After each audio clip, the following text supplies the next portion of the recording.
Kejaksaan Agung telah menetapkan Bang Joni sebagai tersangka dalam kapasitasnya sebagai Menteri dan Pengguna Anggaran. Sebelum membahas ini, mari kita refresh pengetahuan kita bersama terkait dengan siapa saja yang menjadi pelaku pengadaan barang dan jasa pemerintah.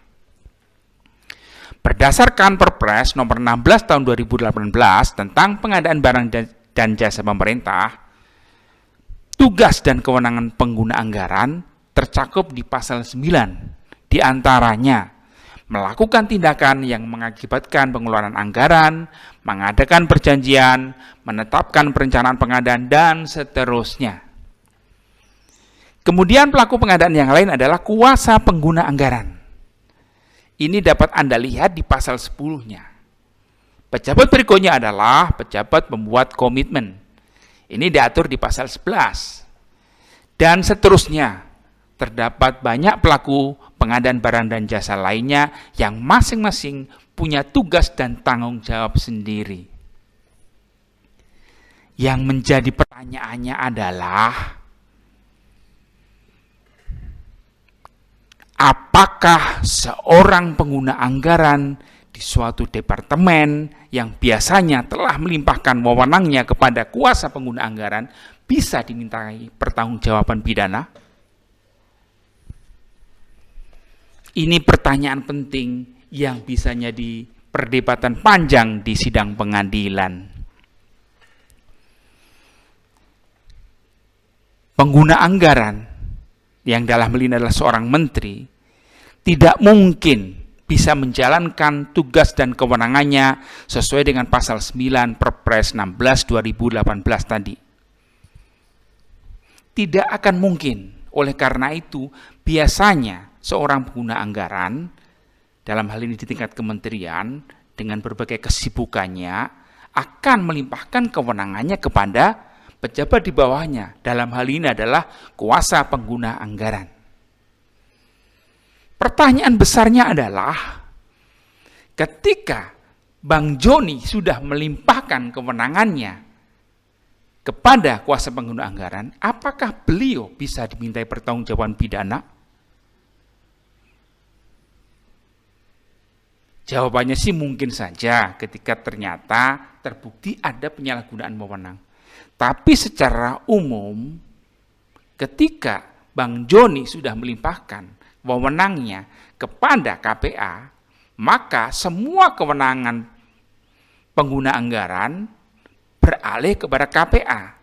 Demikian juga dengan tanggung jawabnya. Sehingga ketika proses tender itu bermasalah terkait dengan tindak pidana korupsi, sudah seharusnya yang bertanggung jawab adalah KPA-nya.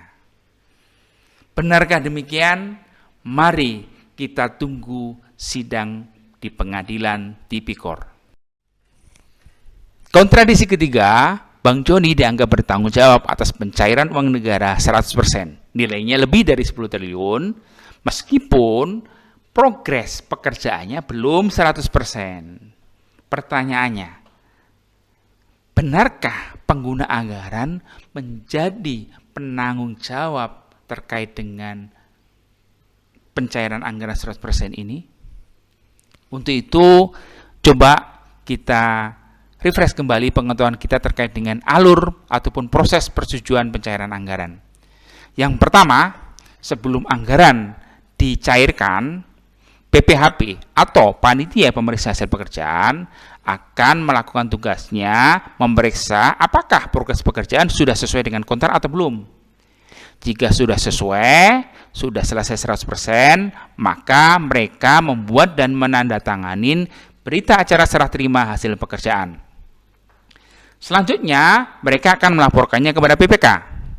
Pejabat membuat komitmen sebagai penanggung jawab atau sebagai pihak yang mempunyai tugas mengendalikan kontrak, tentu saja akan melakukan berbagai kegiatan. Misalnya, review, audit, pembahasan, dan berbagai kegiatan lainnya untuk memastikan bahwa laporan yang dibuat PPHB sudah sesuai. Setelah meyakini itu semua, PPK akan melaporkannya kepada KPA atau kepada pengguna anggaran, di mana pengguna anggaran akan memberikan persetujuan pencairan anggaran. Jadi yang bisa memberikan persetujuan pencairan anggaran bisa PA, bisa KPA. Tergantung apakah PA memberikan kewenangannya tersebut kepada KPA. Inilah kontradiksi yang terjadi ketika seorang PA, seorang pengguna anggaran ditetapkan sebagai tersangka tanpa kejelasan status dari PPHP, tanpa kejelasan status dari PPK, tanpa kejelasan status dari KPA. Ini merupakan hal yang agak aneh lah ya. Kenapa demikian? Tidak mungkin seorang PA bisa memberikan persetujuan pencairan anggaran ketika dia tidak mendapatkan laporan dari bawahannya. Di samping kontradiksi ini, terjadi polemik yang sangat panjang terkait dengan bolehkah anggaran dicairkan 100% ketika proyek belum 100%? Rekan-rekan sekalian, kontradiksi yang ketiga tadi sudah saya sampaikan, bahwa mungkinkah seorang PA dapat memanipulasi pertanggungjawaban kemajuan pekerjaan tanpa keterlibatan struktur di bawahnya? Apakah PA bisa menyalahgunakan kewenangannya sendirian tanpa keterlibatan pihak lainnya? Kalaupun memang PA senikat itu, pasti ada faktor X di balik semua ini. Polemik, apakah proyek BTS ini yang progresnya belum selesai 100% boleh dicairkan dananya 100%? Perdebatan, adu argumentasi, adu kelihayan antara jaksa penuntut umum dan terdakwa dibantu penasihat hukum terkait dengan dasar hukum, terkait dengan boleh tidaknya dicairkan 100% akan menjadi perdebatan yang menarik untuk kita ikutin bersama-sama. Bahkan bisa saja dari pihak terdakwa akan memberikan alasan lainnya, alasan terkait dengan situasi kebatinan yang terjadi pada saat proyek tersebut dikerjakan. Situasi ketika itu ada pandemi COVID-19. Hal inilah yang menyebabkan progres pekerjaannya tidak sesuai dengan kontrak.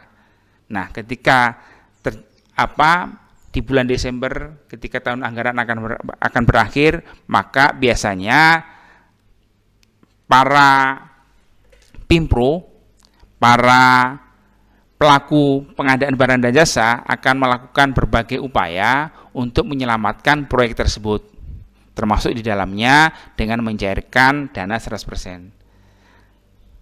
Lebih lanjutnya, nanti kita tunggu saja bagaimana perdebatan ini, adu argumentasi ini di sidang pengadilan tipikor nanti. Demikian.